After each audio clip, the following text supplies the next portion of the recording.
Assalamualaikum warahmatullahi wabarakatuh. Kami dari Apoteker UHAMKA Angkatan 45. Di sini kami akan melakukan konseling terkait penyakit hipertensi dan juga asma. Dengan saya Violina Parmita sebagai apoteker. Saya Liwulandari sebagai pasien. Selamat menyaksikan.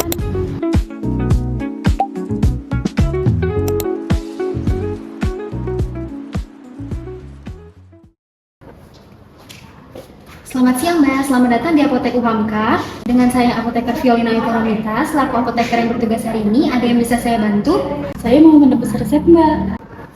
Baik, saya cek terkait resepnya dulu ya. Sebelumnya ini untuk Mbak sendiri atau untuk orang lain? Untuk saya sendiri. Baik, atas nama Mbak Lia, umurnya 23 tahun, alamatnya di Jalan Harapan Indah nomor 17, apakah betul? Betul. Baik, saya cek ketersediaan obatnya dulu ya. Mbak bisa menunggu di ruang tunggu, nanti akan saya panggil kembali. Terima kasih. Sama-sama, Mbak. Atas nama Lia. Iya, Mbak. Baik, di sini obatnya ada 2 ya Mbak. Untuk totalnya 250.000. Apakah Mbak bersedia untuk menebus semuanya atau hanya sebagian saja? Tebus semua aja, Mbak. Baik. Sebelumnya, apakah Mbak sudah pernah menebus resep ini? Belum pernah, Mbak.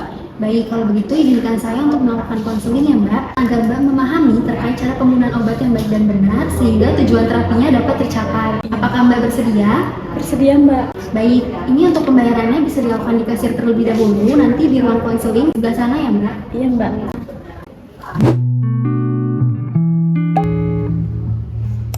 Siang Mbak, total obatnya 250.000. Apa Mbak ingin menggunakan QRIS, cash atau debit?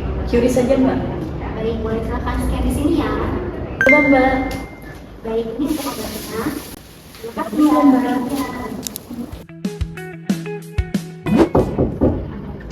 Assalamualaikum. Waalaikumsalam. Silakan duduk Mbak. Baik Mbak, sebelumnya terima kasih sudah meluangkan waktunya. Izin memperkenalkan diri kembali. Saya apoteker Violina Parmita selaku apoteker yang bertugas hari ini. Di sini saya akan melakukan kegiatan konseling agar mengerti cara penggunaan obat yang baik dan benar sehingga tujuan terapinya akan tercapai. Izin konfirmasi kelengkapan datanya ya dengan Mbak Lia, umur 23 tahun. Alamatnya di Jalan Harapan Indah nomor 17. Tempat tanggal lahirnya. Sumedang, 22 Januari 2003. Baik, untuk nomor telepon yang bisa dihubungi. 0878 347 4541. Sebelumnya, apakah Mbak punya riwayat alergi obat atau alergi makanan tertentu? Tidak ada, Mbak. Apakah ada riwayat penyakit? Tidak ada, Mbak. Baik, untuk gejalanya apa yang Mbak rasakan? Biasanya saya suka sakit kepala sih, Mbak, sama dada saya terasa sesak. Baik, izin bertanya untuk pertanyaan sensitif ya Mbak. Apakah Mbak sedang hamil atau menyusui? Tidak, Mbak. Apakah Mbak mengonsumsi alkohol atau merokok? Tidak juga, Mbak. Baik, apa yang telah dokter jelaskan tentang obat Anda? Dokter belum menjelaskan apa sih, Mbak, terkait obat ini. Baik, apa yang telah dokter jelaskan tentang cara penggunaan obat ini? Dokter tidak menjelaskan cara penggunaannya. Baik, apa yang telah dokter jelaskan tentang harapan setelah Mbak menggunakan obat ini?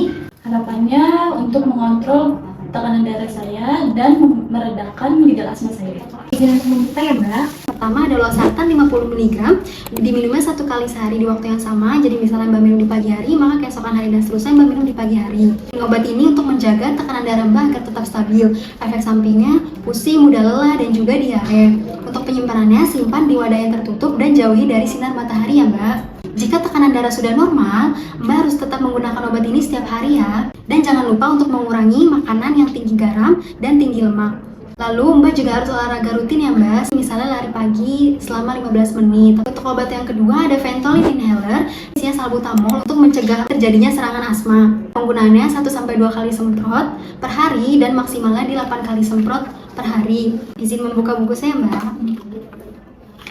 Untuk bagiannya kayak gini, ada di bagian atas ini namanya kanistor untuk menekan obat agar keluar. Di bagian tengahnya ada aktuator untuk menyimpan obat, dan di bagian bawah sini untuk mouthpiece dan juga tutupnya ini untuk bagian yang nanti menyentuh mulut Mbak.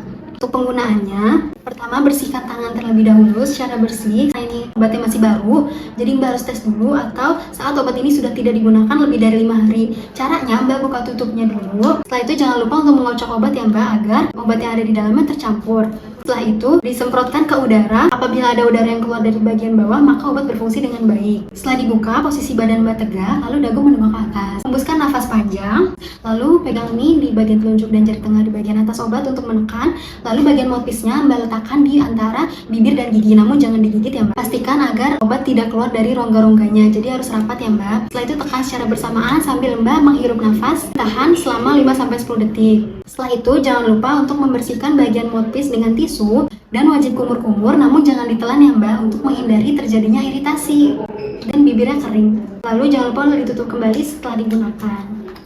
Lalu untuk efek samping penggunaan obat ini, badan gemetar, kram, dan juga sakit kepala ya Mbak. Untuk penyimpanannya, simpan di suhu ruang, jauhkan dari jangkauan anak-anak dan juga sinar matahari ya Mbak. Apakah Mbak mengerti dengan penjelasan yang sudah saya jelaskan tadi? Sudah mengerti Mbak. Baik, boleh Mbak mengulang kembali agar Mbak lebih paham terkait cara penggunaan obatnya? Boleh Mbak. Ini yang pertama, obatnya losartan untuk mengontrol tekanan darah saya ya Mbak. Diminumnya 1x1 pada waktu yang sama. Yang kedua itu Ventolin inhaler ya Mbak, untuk meredakan gejala asma saya.